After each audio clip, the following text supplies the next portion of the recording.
ప్రస్తుతంతో Malkajgiri parliament సభ్యులు ఈటెల రాజేందర్ గారు ఉన్నారు. సార్ ఏంటి ముఖ్యమంత్రిపై చేసిన వ్యాఖ్యలు ఇవాళ దుమారం లేపుతున్నాయి. ఏ ఉద్దేశంతో ముఖ్యమంత్రి పైన అలాంటి వ్యాఖ్యలు చేశారంటే ఏం చెప్తారు? నా 25 సంవత్సరాల జీవితంలో ఇంత ఇన్ఎఫెక్టివ్ గవర్నమెంట్ ఎప్పుడు చూడలేదు. సమన్వయం లేదు. ముఖ్యమంత్రి గారు ఒకటి చెప్తున్నారు, రెవెన్యూ డిపార్ట్మెంట్ ఒకటి చెప్తుంది, హైడ్రా ఒకటి చెప్తుంది. అంటే ప్రజలంతా కన్ఫ్యూజ్ అయిపోతున్నారు. ఇప్పుడు హైడ్రా రంగనాథ్ గారే స్వయంగా, ముఖ్యమంత్రి గారు స్వయంగా ఎక్కడ కూడా కట్టిన ఇండ్లు ప్లస్ ప్రజలు ఉంటున్న ఇండ్లు కూల్చకండి, ఇప్పటి నుంచి కట్టే వాటి మీద నియంత్రణ పెట్టమని చెప్పారు. 2015లో 16లో ఎక్కడైతే ప్రగతి నగర్లో కట్టబడ్డ అపార్ట్మెంట్స్ ఉన్నాయో, 6 అంతస్తుల 7 అంతస్తుల అపార్ట్మెంట్స్ ఉన్నాయో వాటికి నోటీసులు ఇచ్చింది. మళ్ళా మొన్న నేను స్వయంగా శ్రీధర్ బాబు గారిని, తర్వాత రంగనాథ్ గారిని, ఇక్కడ మచ్చబొల్లారం అని ఉంటుంది 133 డివిజన్, ఆడ హిందూ శ్మశాన వాటికలో ఆడ చెత్త డంప్ యార్డ్ పెడతా అంటే వద్దు, 55 కాలనీలు ఉన్నాయని చెప్పి చేస్తే వచ్చిండ్రు, చూసుకున్నారు, కలెక్టర్ నుంచి చెప్పిపోయిండ్రు, కలెక్టర్ గారు నోటీస్ ఇచ్చిండ్రు.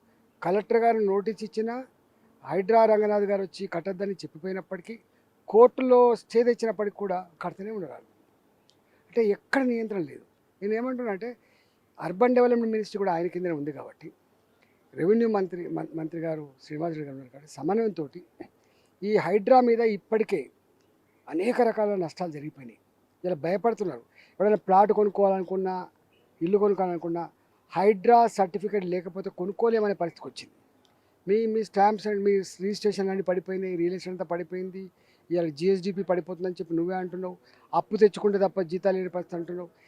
అంటే ఒకప్పుడు గొప్పగా ఉన్న తెలంగాణ ఇవాళ గ్రోత్ మామూలు లేదండి. 30,000 కోట్లున్న ఆదాయం, స్టేట్ ఓన్ ట్యాక్స్ రెవెన్యూస్ 2014లో 30,000 కోట్లు ఉంటే 1,20,30,000 కోట్లకు వచ్చింది. ఇంత గొప్పగా ఎదుగుతున్న రాష్ట్రంలో, పర్ క్యాపిటల్ ఇన్కమ్ గొప్పగా ఉన్న రాష్ట్రంలో, 13% పైబడి జిఎస్డిపి ఉన్న రాష్ట్రంలో, ఇవాళ ఎక్కడ చూసినా ఏంటంటే హైదరాబాద్ లివబుల్ సిటీ అని చెప్తున్న రాష్ట్రంలో ఎందుకు చేసుకుంటున్నావు ఇట్లా? నీకు ఎవరు చెప్పడం లేకనా? అంటే చాలా ఏళ్ళ రాజకీయ అనుభవం ఉంది, ఆర్థిక శాఖ, ఆరోగ్య శాఖలో పనిచేసినటువంటి అనుభవం ఉంది. ఈటెల రాజేందర్ నుంచి ఈ స్థాయిలో వ్యాఖ్యలు ఎప్పుడు కూడా వినలేదు. ఏం వ్యాఖ్యలు చేసినా నేను ఏమన్నాను? ఇప్పుడు ఎవరు చెప్పినా వినను అంటున్నాడు. అసలు నీ అధికారులు కానీ సమన్వయం లేదని చెప్పిన. ఎవడు అసలు దీని బాధ్యుడు ఎవడు? ఈ నోటీసులు ఇచ్చిండు, బాధ్యుడు ఎవడు? ముఖ్యమంత్రియా, లేకపోతే రెవెన్యూ శాఖనా, లేకపోతే హైడ్రా? ఎవరు అడిగిన? రెండోది ఏమన్నా ప్రజలందరూ ఏడుస్తూ ఉంటే నువ్వు పట్టించుకోకపోతే శాడిస్ట్ అంటారా? మంచిది కాదు. నువ్వు ముఖ్యమంత్రి అనుకుంటున్నావు. తెలంగాణ ముఖ్యమంత్రిగా రేవంత్ రెడ్డిని చూస్తున్నాం మేము. ఒక శాడిస్ట్ లాగా చూస్తలేం. ప్రజలందరూ ఏడుస్తూ ఉంటే నువ్వు సంతోషపడేదానికి, ప్రజలందరూ బాధపడుతున్నప్పటికి కూడా, అనేక రకాల సమస్యలతో ఉక్కిరిబిక్కిరి అవుతున్నప్పటికి కూడా నువ్వు పట్టించుకోకపోతే, ఎవరి మాట వినకపోతే నువ్వు సైకోవా ఏమన్నా? చెప్పండి. గదన్నం తప్ప మేము ఆయన ఏం అనలే.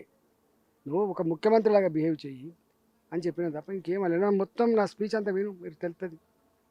రంగనాథ్ నిన్న చాలా స్పష్టంగా పేపర్ స్టేట్మెంట్ కూడా ఇచ్చినట్టు, నిన్న ఏదైతే కూల్చివేతల్లో హైడ్రాకి సంబంధం లేదు, అది ఎంఆర్ఓ ఇచ్చినటువంటి సర్టిఫికేట్ వలన అక్కడ కూల్చారు, కానీ ఈటల కేవలం ముఖ్యమంత్రిని వ్యక్తిగతంగా టార్గెట్ చేసి మాట్లాడుతున్నారు అనేది కూడా ఒకవైపు చర్చ వస్తుంది. ఇప్పుడు ఒక మాట ఏంటంటే, ఎవరు చూసినా కూడా ఒక బిల్లు రావాలన్నా ముఖ్యమంత్రి చెప్పమంటారు, ఏదన్నా చిన్న పని కావాలన్నా ముఖ్యమంత్రి చెప్పమంటారు. నేనున్నది మల్కాజిగిరి పార్లమెంట్లో. మల్కాజిగిరి పార్లమెంట్ అంతా కూడా అర్బన్ డెవలప్మెంట్ మినిస్టర్ కింద వస్తుంది. అన్ని సమస్యలు రేవంత్ రెడ్డి కింద వస్తాయి. నాకు మురికి కాలువ కట్టాలన్నా, నాకు ఒక సిమెంట్ రోడ్డు వేయాలన్నా, నాకు ఒక పర్మిషన్ రావాలన్నా, నాకు ల్యాండ్స్ ఎవడన్నా దుర్మార్గులు ఆక్రమించుకున్నా, అన్నిటికన్నీ ముఖ్యమంత్రి కింద వస్తాయి. ముఖ్యమంత్రి గారి నుంచి రెస్పాన్స్ లేదు. నేను మొన్న ముఖ్యమంత్రి గారి కార్యాలయంలో ఉండేటువంటి అజిత్ రెడ్డి గారిని మన శ్రీధరబాబు గారు ఉన్నప్పుడు రమ్మన్నాను నేను. అయ్యా, శ్రీధరబాబు గారిని స్వయంగా ఒక మీటింగ్ పెట్టాయని చెప్పినాం. ఒక రివ్యూ పెట్టు. ఇక్కడ నీకు ఎమ్మెల్యేలు లేరు, ఇక్కడ ఎమ్మెల్యేలు లేరు, నీకు ఎంపీలు కూడా లేరు. మరి నువ్వు ఎట్లా పరిపాలన నడుపుతావు చెప్పండి? మీ అధికారులేమో ఎస్ఆర్ అంటారు, ఒక్కరు చేయరు. నేను ఒక 50 దరఖాస్తులన్నా ఈ కలెక్టర్ గారికి పెట్టచ్చు, కానీ ఏ దరఖాస్తు కూడా పరిష్కారం అవుతుంది. నేను ఒక చిన్న ఎగ్జాంపుల్ చెప్తాను, అంటే కడుపు మండడానికి కారణమే చెప్తాను. ఇక్కడ తురకపల్లి పక్కకు మురాడిపల్లి అని ఒకటి ఉంటుంది. మురాడిపల్లిలో ఇండ్లు కట్టించింది, డబుల్ బెడ్రూమ్ ఇల్లు కట్టించి 3 ఏళ్ళే. అలొకేషన్ కూడా చేసిండ్రు. అలాగ మారాలంటే ఏం కావాలంటే నీళ్ళు కావాలి, తాగే నీళ్ళు కావాలి. నేను స్వయంగా ఎంపీగా అక్కడ ఇంజనీరింగ్ డిపార్ట్మెంటు, నీళ్ళు ఇచ్చే ఇంజనీరింగ్ డిపార్ట్మెంట్ కానీ మిగతా కమిషనర్ కానీ పిలిపించినాం. అయ్యా అంటే మార్చి 31 కల్లా ఇస్తాం సార్ అని చెప్పిండు. మార్చి 31 పోయి ఎన్ని రోజులు అవుతుంది చెప్పండి. ఇప్పటివరకు మురాడేపల్లిలో ఒక ఇంటికి నీళ్ళు రాలేదండి. ఇట్లా డబుల్ బెడ్రూమ్లకు ఇల్లు నీళ్ళు లేకపోయా, డబుల్ బెడ్రూమ్ అలొకేషన్స్ లేకపోయా, డబుల్ బెడ్రూమ్ దగ్గరికి సిమెంట్ రోడ్ లేకపోయా, డబుల్ బెడ్రూమ్లకి కరెంట్ కనెక్షన్ లేకపోయా, ఎట్లా మరి ఇదంతా ఎవరు చేయాలి? అంటే 2024 కంటే ముందు కట్టిన ఇండ్లు ఏవి కూడా కూల్చోదు హైడ్రా. ఇందులో కూల్చివేతల్లో ప్రతిదీ హైడ్రాకి సంబంధించింది లేదు అనేది హైడ్రా చెప్తా ఉంది. కానీ ప్రతి అంశాన్ని కూడా హైడ్రాను ముఖ్యమంత్రి టార్గెట్ చేస్తూ మాట్లాడడం సరైందంటారు. ఎవరు ఈ రెవెన్యూ డిపార్ట్మెంట్ ఎవరి కింద వస్తుంది? ఎంప్లాయీస్ ఎవరి కింద వస్తారు? హైడ్రా వేరు, రెవెన్యూ డిపార్ట్మెంట్ వేరు, మున్సిపల్ అడ్మినిస్ట్రేషన్ ఇట్లుంటుందా అండి? అన్నీ సమన్వయంతో పనిచేయాలి కదా. ఇప్పుడు ముఖ్యమంత్రి గారు ఒక మాట అన్నాడండి, 2024 కంటే పూర్వం కట్టినటువంటి ఇల్లు కూల కొట్టడానికి వీలు లేదని చెప్పి నువ్వు అంటున్నావు కదా. మరి ఇది ముఖ్యమంత్రి గారి మాట అందరికి పోయి ఉండాలి కదా. అది రెవెన్యూడు పాటించాలి, అది హైడ్రావుడు పాటించాలి, అది మున్సిపాలిటీ పాటించాలి కదా. ఎందుకు పాటిస్తలేరు అంటున్నాను నేను. గక్కనే కోపం వస్తుంది. ముఖ్యమంత్రి గారు చెప్పిన మాట కూడా విలువ లేకపోతే, దాన్ని పాటించుకోకపోతే, దాన్ని అవగాహన చేసుకోకపోతే ఎవడు అవగాహన చేసుకోవాలి? మరి ఎవడు బలి పంచుకోవాలి? నేను ఒక చిన్న ఎగ్జాంపుల్ చెప్తాను. నేను ఇంతకుముందు హిందూ శ్మశాన వాడి గురించి చెప్పిన. ఎవరో ఒక దాత వెంకటరెడ్డి గారు 20 ఎకరాల భూమిని కొని 15 ఎకరాలు హిందూ శ్మశాన వాడికి, 5 ఎకరాలు ముస్లిం శ్మశాన వాడికి ఇచ్చిండ్రు. ఆడ 2020లో ఇక్కడ ఒక చిన్న డంప్ తడి చెత్త, పొడి చెత్త వేరు షెడ్ కట్టమని చెప్పి 1 ఎకరం భూమికో 2 ఎకరాల భూమికో ఇచ్చింది. ఆడ 55 కాలనీల వాళ్ళు వచ్చి ఇక్కడ ఎట్లా పెడతారని చెప్పి అభ్యంతరం పెట్టారు. స్వయంగా రంగనాథ్ గారు వచ్చి ఇక్కడ కట్టొద్దని చెప్పాడు. రంగనాథ్ గారు వచ్చి రెవెన్యూ డిపార్ట్మెంట్ నుంచి కలెక్టర్ గారు వచ్చి నోటీస్ ఇచ్చిపోయింది ఇక్కడ కట్టొద్దని చెప్పి.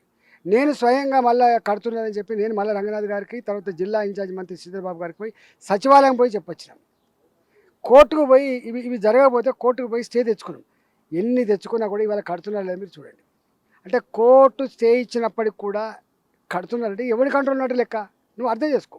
ఇప్పుడు నేను మంత్రులని, కాంగ్రెస్ పార్టీ మంత్రులని, ఎమ్మెల్యేలని, కార్యకర్తలని అడుగుతున్నా, మచ్చబొళ్ళారంలో నేను చెప్పింది నిజం కాకపోతే నువ్వు ఏ శిక్షగా సిద్ధంగా ఉన్నాను? అరే నీ మెషినరీ పని చేయాలి కదా నేను అనేది. నీది కాని దానికి దానం ఇచ్చే అధికారం నీకు ఎవడిచ్చిండు? దానం ఇచ్చిన తర్వాత కోర్టుకు పోయి స్టే తెచ్చుకున్న తర్వాత కట్టకుండా ఆపాలని చెప్పిన తర్వాత కూడా కడుతున్నది నీకు అధికారం ఎవడిచ్చింది చెప్పండి? తిట్టకపోతే ఏం తిడుతున్నా అడగాడా నేను? చెప్పండి ఏమన్నాం? ఎవడు దీనికి బాధ్యత ఎవడు అని అడిగాం. అసలు రేవంత్ రెడ్డి గారి భాష అసలు ఆయనతో పోలిస్తే మాకు ఎక్కడిదని, మాకు ఆ సంస్కారం, ఆ సభ్యత రావద్దని కోరుకుంటాం. అలాంటి సంస్కారం, అలాంటి సభ్యత, అలాంటి భాష రావద్దని కోరుకుంటాను. నేను ఒక మాట అడుగుతున్నా, 25 ఏళ్లలో నేను ఎవరిని పెద్ద ఒక మాట లేదని చెప్పి వాళ్ళే అంటున్నారు. మరి ఎందుకు ఈ కోపం వస్తుందో అర్థం చేసుకోవాలి కదా. నా కోపానికి కారణం ఏంది? ఇప్పుడు ఇక్కడ ఒక బాలాజీ నగరం ఉంటుంది, నీకు ఐడియా ఉండాలి. బాలాజీ నగరం ఉంటుంది. బాలాజీ నగర్ పక్కన అరుంధతి నగర్ ఉంటుంది. అరుంధతి నగరం 40 ఏళ్ల క్రితం వచ్చిన కాలనీ. అది 40 ఏళ్ల క్రితం వచ్చిన ఇల్లు. దాన్ని నువ్వు నోటీసులు ఇస్తావు, ఎట్లా ఇస్తావు చెప్పండి? హైడ్రా నేను ఈ పని చేస్తానని చెప్పిన తర్వాత ముఖ్యమంత్రి గారు ఈ స్టేట్మెంట్ ఇచ్చేది ఇస్తున్నారు. ఏం చేయాలి చెప్పండి? ఇంకా దాన్ని ఇక్కడ పోదాం. అలవాళ్ళ 70 ఏళ్ళ క్రితం బండ కొట్టుకొని బతికేటువంటి ఒడరోళ్ళు తాత తండ్రి ఇప్పుడు ఇల్లు డబుల్ స్టోరీ ఇల్లు కట్టుకుంటే ఇప్పుడు వచ్చి నోటీస్ ఇస్తా అంటాం. 1965లో మీరు అడగండి, చూసుకోండి. 1965లో ఏ కాలనీ అయితే, ఏ లేఅవుట్ అయితే చేయబడుతుందో అక్కడ ఇల్లు కట్టుకుంటే చివరికి ఇళ్ళకి ఇచ్చిన నోటీస్ అంటే ఒక అర్థం ఉంది. గుళ్ళకు కూడా నోటీస్ ఇస్తావని నువ్వు ఎవరికి ఇస్తావు? ఎటుపోతుంది అసలు? నీ వ్యవస్థ కింద ఏం చేస్తుందో తెలుసుకో రేవంత్ రెడ్డి గారు అడుగుతున్నాను నేను. అట్లా నాకు వ్యక్తిగతమైన కోపం ఉంటుంది. నాకు ఏదో పదవి రాలేదనుకో అని ఒకడు అంటాడు, నాకు ఇంకోటి అని ఒకడు. నేను ఇప్పుడు అదే అంటున్నారు. ఈటల రాజేందర్కు అధ్యక్ష పదవి కోసమే రూట్ మార్చారు, చాలా దురుసుగా ముందుకు వెళ్తున్నారు, ముఖ్యమంత్రిని టార్గెట్ చేస్తున్నారు అనే విమర్శలు వస్తాయి. ముఖ్యమంత్రి టార్గెట్ చేస్తున్నారు? రాష్ట్ర ప్రభుత్వాన్ని టార్గెట్ చేస్తున్నా, రాష్ట్ర ప్రభుత్వ నాయకత్వం రేవంత్ రెడ్డి గారు చేస్తున్న టార్గెట్ చేస్తున్నా. మూడోది, అన్ని మంత్రిత్వ శాఖలు కూడా ఎవ్వరు కూడా నేను ఇప్పటిదాకా చెప్పినట్టుగా ఒక 10 లక్షల రూపాయల లోపు పనిచేసిన వాళ్ళందరికీ బిల్లు ఇస్తా అని చెప్పి సంవత్సరం నుంచి ప్రకటిస్తాను. ఇంతవరకు అయితే లేదు. నేను ఫోన్ చేసిన, ఏందా ఆర్థిక శాఖ కార్యదర్శి అంటే, సరిది మా చేతులు లేదంటాడు ఆయన. మరి ఎవరి చేతిలో ఉన్నాడు చెప్పండి? నేను అడుగుతాను, ఎవరి చేతిలో ఉంది చెప్పండి? ఇవాళకి ఫీ రియంబర్స్మెంట్ రాలేదు, ఇవాళకి బిల్లు చిన్న కాంట్రాక్టర్ బిల్లు రాలేదు, గ్రామ పంచాయతీలలో పైసలు వస్తలేవు, 3-4 నెలల నుంచి గ్రామ పంచాయతీ సిబ్బందికి జీతాలు లేవు. మరి ఎవరిని అడగాలి అంటున్నాను నేను అనేది. ఎవరు పరిష్కరించాలి? ఇప్పుడు ఈ అన్ని డిపార్ట్మెంట్ను యాక్టివేట్ చేసే బాధ్యత, సమన్వయం చేసే బాధ్యత, పరిగెత్తించే బాధ్యత, ప్రజలకు చేరువ చేసే బాధ్యత ఎవరిది ఉంటుంది చెప్పండి? ముఖ్యమంత్రి కాకపోతే ఎవరిది ఉంటుందండి? ముఖ్యమంత్రి గారు అంతకుముందు మరి నేను అడుగుతున్నాను, ఇదే రేవంత్ రెడ్డి గారు ఎవరిని అన్నాడండి? అదే ముఖ్యమంత్రి గారు అన్నాడు మరి, కేసీఆర్ని అన్నాడు మరి. ఎందుకన్నట్టు మరి? అసలు ముఖ్యమంత్రి గారు ఇవాళ మాట్లాడే భాష కానీ, ముఖ్యమంత్రి కాకముందు ఆయన మాట్లాడే భాష ఒకసారి పరిశీలించండి. మా మొత్తం 25 సంవత్సరాల చరిత్ర తీయండి, వారిది కూడా తీయండి, తీసి చెప్పండి ఎవరికి సంస్కారహీనంగా ప్రవర్తిస్తున్నారో, ఎవరి భాష మంచిగా లేదో. ఇప్పుడు మొన్న ఆయన అన్నాడు, అసలు ఒక గవర్నమెంట్ ఎవరు పోతారండి బ్యాంకులకు? ముఖ్యమంత్రి అప్పుకు పోతారా? ముఖ్యమంత్రి అప్పుకు పోతారా? ఆర్థిక మంత్రి అప్పుకు పోతారా? రాష్ట్ర ఆర్థిక కార్యదర్శి గారు అప్పుకు పోతారు on behalf of state government. మనం పోగానే వాళ్ళు దొంగల లెక్క చూస్తారు. అంటే నీ ఆర్థిక శాఖ కార్యదర్శి కానీ దొంగల లెక్క బ్యాంకులు చూస్తున్నాయనే పరిస్థితి ఎందుకు వస్తుందండి? నేను అడుగుతున్నా ఒక లెక్క. 2024-25లో ముఖ్యమంత్రి గారు మీరు ఇన్ని మాట్లాడుతున్నారు కదా, నా 11 సంవత్సరాల చేతుల్లో ఎన్నడూ చేయనంత ఎఫ్ఆర్బిఎం రుణాన్ని 64 కోట్ల రూపాయలని అప్పు తెచ్చుకున్నమాట, వాస్తవం కదా? అంతకుముందు ఏ సంవత్సరం మరి 64,000 కోట్ల అప్పు పుట్టినప్పుడు అప్పు పుడతలే అని చెప్పి ఎట్లా అంటావండి? నువ్వే అంటున్నావు ఇలా 8 లక్షల కోట్ల రూపాయలు అప్పు ఉందని. నేను అంటలేను. నేను అంటున్నా 4,60,000 కోట్లు, 4,70,000 కోట్లు ఎఫ్ఆర్బిఎం రుణం ఉన్నది. కొన్ని కార్పొరేషన్లు ఉంటాయి. ఇప్పుడు ఇవాళ డ్రింకింగ్ వాటర్ కార్పొరేషన్ కావచ్చు, ఇరిగేషన్ కార్పొరేషన్ కావచ్చు, లేదా సివిల్ సప్లైస్ కార్పొరేషన్ కావచ్చు, ఆర్టీసీ కార్పొరేషన్ కావచ్చు, ఇలాంటి కార్పొరేషన్లకి, లేదా జనరేషన్ కార్పొరేషన్లు కావచ్చు, లేకపోతే డిస్కమ్లకు కావచ్చు, ఇట్లా అనేక రకాల డబ్బులు తెచ్చిండ్రు. అవన్నీ కడితే 8 కోట్లు 9 కోట్లు అయితే కావచ్చు, 7 కోట్లు 8 కోట్లు అయితే. నేను అంటున్నది ఏంటంటే, ఇవాళ గింత అప్పులు తెచ్చుకొని నడుపుతున్నటువంటి రాష్ట్రంలో నువ్వు దివాళా తీసింది దొంగ లెక్క చూస్తున్న మాట మాట్లాడచ్చా అండి? ఇవాళ నువ్వు మాట్లాడే మాట యావత్ తెలంగాణ సమాజాన్ని కుంగదీస్తుంది. అంతకుముందు అన్నిట్లో నంబర్ 1 చెప్పేగా. ఇదే అసెంబ్లీలో కేసీఆర్ గారు గవర్నమెంట్ ఉన్నప్పుడు పర్ క్యాపిటల్ ఇన్కమ్లో నంబర్ 1, జిఎస్డిపిలో నంబర్ 1, పచ్చదనంలో నంబర్ 1, లివబిలిటీలో నంబర్ 1, క్యాపిటల్ ఎక్స్పెండిచర్లో నంబర్ 1, నేషనల్ హైవేస్ నిర్మాణం నంబర్ 1 అని గత ప్రభుత్వం చేసిన అప్పులకి ఇప్పుడు వడ్డీలు కట్టాల్సిన సరిపోతుంది అనేది. అంతకుముందు కూడా కట్టినండి. ఇప్పుడు ఈ కొత్త కాదు. ఈవెన్ తెలంగాణ వచ్చినప్పుడు సర్ప్లస్ బడ్జెట్ అనేది తప్పు మాట. 77,300 కోట్ల రూపాయలు 2014లో వారసత్వంగా రాష్ట్రం విడిపోయినప్పుడు అప్పు వచ్చింది మనకు. అప్పు ఇవాళ కొత్తగా ఏం లేదు. ఆ తదుపరి ఇరిగేషన్ కార్పొరేషన్స్ కావచ్చు, లేకపోతే రకరకాల అభివృద్ధి కోసం తెచ్చిన మాట వాస్తవం. ఇలా అనాదిగా అప్పులు ఉన్నాయి. ఇలా కొత్తగా ఏం తెచ్చినట్టు ఏ రాష్ట్రమైనా కూడా, జనరల్గా ఏ రాష్ట్రమైనా కూడా జిఎస్డిపిలో ఈ రాష్ట్రంలో ఉత్పత్తి అయిన సంపదలో 25% మించకుండా అప్పు తెచ్చుకునే అధికారం ఉంటుంది. ఎప్పుడైనా ఉంటుంది. అప్పు లేని రాష్ట్రం ఉండదు, అప్పు లేకుండా తెలంగాణ కొనసాగదు, గుర్తుపెట్టుకో. కానీ ఇప్పుడే కొత్తగా ఏదో అప్పులు తెచ్చినట్టు, ఇప్పుడే అప్పుల ఊబిలో కూరుకుపోయినట్టు, ఇప్పుడే మొత్తం ఇవన్నీ అంటున్నా. ఆర్టీసీ కార్మికులకి ఏదైనా నేను ఒక మాట, ఇది రేవంత్ రెడ్డి గారు చూడాలని చెప్పి అంటున్నాను. ఆర్టీసీ వాళ్ళు వాళ్ళకు ఒక సొసైటీ ఉంటుంది, కోఆపరేటివ్ సొసైటీ. వాళ్ళు దాచుకున్న డబ్బులు పిల్లల పెళ్ళిళ్ళకైనా ఇల్లు కట్టుకోవడానికి చదువుల కోసం ఇస్తుండా అండి? ఇలా మీకు రిటైర్డ్ ఎంప్లాయీస్ ఉంటారు. రిటైర్డ్ ఎంప్లాయీస్కు కేసీఆర్ గారు ఏం చెప్పిండ్రు? 30-35 ఏళ్ళుగా సర్వీస్ చేసిన నా ఉద్యోగులారా, మీకు మంచి గౌరవంగా శాలువ కప్పాలి, నీకు వచ్చే మొత్తం బకాయిలన్నీ కూడా చెక్కుల రూపంలో ఇచ్చి కార్లో కూర్చోబెట్టి ఇంటికాడ దించి నీకు సన్మానం చేసి రావాలన్నారు. సన్మానం దేవుడు ఎరుగు, వాళ్ళు రావాల్సిన డబ్బులు ఇస్తలేరు కదా. నువ్వు పోలీస్ డిపార్ట్మెంట్లో ఒక సొసైటీ ఉంటుంది. మీరు ఎప్పుడు అడగండి, నేను మాట్లాడుతున్నది తప్ప అడగండి. పోలీస్ డిపార్ట్మెంట్ వాళ్ళు వచ్చి, అయ్యా మా బిడ్డ పెళ్ళికి కానీ, నా కొడుకు చదివించుకోవడానికి కానీ, నీ ఇల్లు కోసం కానీ, లోన్ కోసం పెట్టుకుని డబ్బులు ఇస్తలేని చెప్పి అంటున్నారు. ఎందుకు చేస్తలేవు చెప్పండి? వాళ్ళకి ఇవ్వాల్సిన డబ్బు కూడా నువ్వు ఇస్తలేవు. ఫీ రియంబర్స్ నేను హామీల గురించి అడుగుతలేము సార్. ముఖ్యమంత్రి గారిని 4,000 రూపాయలు నిరుద్యోగ భృతి ఎందుకు ఇస్తలేవు? కళ్యాణ లక్ష్మిలో తులం బంగారం ఎందుకు ఇస్తలేవు? ఇవి మేము అడుగుతలేము. మేము అడుగుతుందల్లా ఏంటంటే ఫీ రియంబర్స్మెంట్ అంతకుముందు ఉన్న అది ఇవ్వు, రైతు బంధు అంతకుముందే ఉన్నది ఇవ్వు, రుణమాఫీ నువ్వు ఇస్తా అని చెప్పి సగంలో ఆపినవి ఇవ్వు. గది అడుగుతున్నాం తప్ప ఆన్ గోయింగ్ ప్రాజెక్టులు అడుగుతున్నాం తప్ప కొత్తగా ముఖ్యమంత్రి గారిని డిమాండ్ చేసేది ఏముందండి? ఇలా ఆయనకు ఎక్కడనో పార్టీల సరే కోఆర్డినేషన్ లేకనో, ఢిల్లీలో ఆయన గౌరవం లేకనో, ఒక్కటి చెప్పినా ఇంటెలిజెంట్ భావంతో ఆయనకైనా కోపం ఉంటుండొచ్చు, అసహనం ఉంటుండొచ్చు. కానీ మాకేం అసహనం అండి? ఇప్పుడు నేను ఒక తెలంగాణ ప్రజలకు తెలుసు, బీజేపీలో కూడా కోఆర్డినేషన్ లేక ఈటల రాజేందర్ అధ్యక్ష పదవిని అడ్డుకుంటున్నారు, అందుకే ఫ్రస్ట్రేషన్లో మాట్లాడుతున్నారు అనే విమర్శలు కూడా చేస్తున్నారు. భాయసాబ్ అన్ని అనుభవించిన భాయసాబ్. నేను 25 సంవత్సరాల కాలంలో అందరికంటే ఎక్కువ అదృష్టవంతుని, అందరికంటే ఎక్కువ 20 ఉన్న 4 నాళ్ళు మంచి పొజిషన్లో నేను టీఆర్ఎస్ పార్టీలోకి ఎంటర్ కాగానే నాకు రాష్ట్ర కార్యదర్శి ఇచ్చింది భాయసాబ్. టీఆర్ఎస్ పార్టీలో ఎంటర్ కాగానే రాష్ట్ర కార్యదర్శి ఇచ్చింది. నేను టీఆర్ఎస్ పార్టీలో ఎమ్మెల్యే అయిన తర్వాత నలుగురు ఇంపార్టెంట్ వ్యక్తులలో నేను కూడా ఉన్నా. 4 పిల్లలలో నేను కూడా ఒక పిల్లలు ఉన్నా, నీకు ఎరక. నేను ఎమ్మెల్యేగా ఉన్నా, వెంటనే జిల్లా అధ్యక్ష పదవి ఇచ్చింది నాకు కరీంనగర్ది. ఆ వెంటనే నాకు పార్టీ ఫ్లో లీడర్ ఇచ్చిండ్రు. తెలంగాణ రాగానే నాకు ఆర్థిక మంత్రి ఇచ్చిండు. నాకు ఏం తక్కువైందని చెప్పి బాయ్సాబ్ నేను అన్నీ అనుభవించున్నా బాయ్సాబ్. టీఆర్ఎస్ పార్టీ ఉద్యమాలు చేసినప్పుడు కానీ, టీఆర్ఎస్ పార్టీ అధికారులు ఉన్నప్పుడు కానీ, ఇంతెందుకు నేను లాస్ట్లో శాసనసభ సమావేశం సందర్భంగా ముఖ్యంగా ఒక మాట అన్నాడు. రాజేంద్ర గారికి అన్ని సమస్యల పట్ల అవగాహన ఉంటుంది, నిత్యం ప్రజలలో ఉండేవాడు, పేదల గురించి ఆలోచించేవాడు. ఆయన పిలిపించుకొని మంత్రులారా మీరు మాట్లాడండి, మాట్లాడే సమస్య పరిష్కరించమని చెప్పి నేను చెప్పట్లే. కేసీఆర్ గారు మాట్లాడిన మాట ఒకటి ఉంటుంది. ఇంతెందుకంటే ఇదే రేవంత్ రెడ్డి గారు ఒకసారి శాసనసభలో ఒక మాట మాట్లాడండి. రాజేంద్ర గారు మీరున్నారు అనుభవజ్ఞులు, మీరన్నా చెప్పచ్చు కదా కేసీఆర్ గారికి అని అన్నాడు.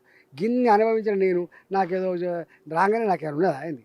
ఇప్పుడు నా ఆర్థిక మంత్రి కంటే నాకు అదా అండి, నేను ఆర్థిక మంత్రి చేసా కదా, నేను ఆరోగ్య శాఖ మంత్రిని చేసా కదా, పార్టీకి ఫ్లో లీడర్గా ఉన్నా కదా, ఇంకా అంతకంటే ఎక్కువ పెద్ద పోస్టులు ఏముంటాయండి.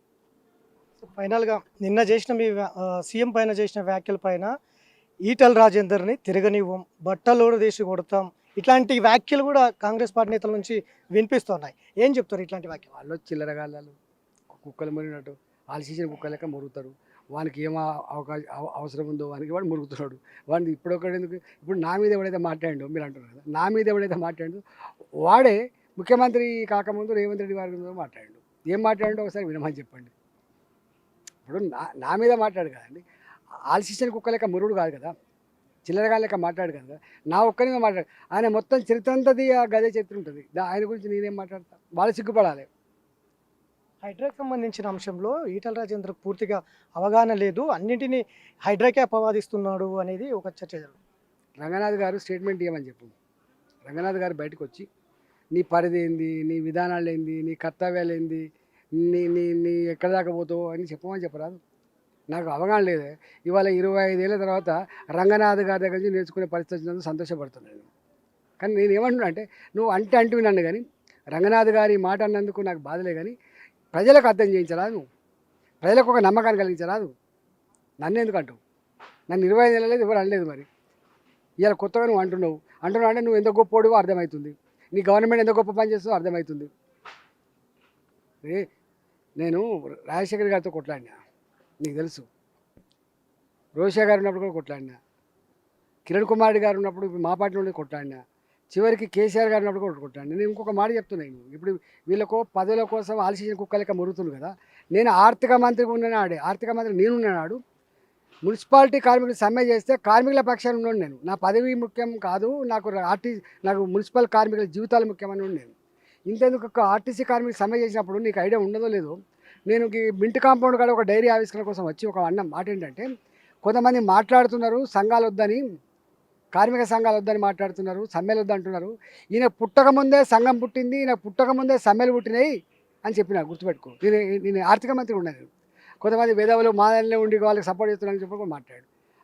పదవుల కోసం పెదవులు మూసుకోవడం కాదండి మేము. పదవులు ఏదున్నా ధర్మం, న్యాయం, ప్రజలు అవసరం ఉన్నప్పుడు వాళ్ళ పక్షాన్ని నిలబడ్డోళ్ళం మేము.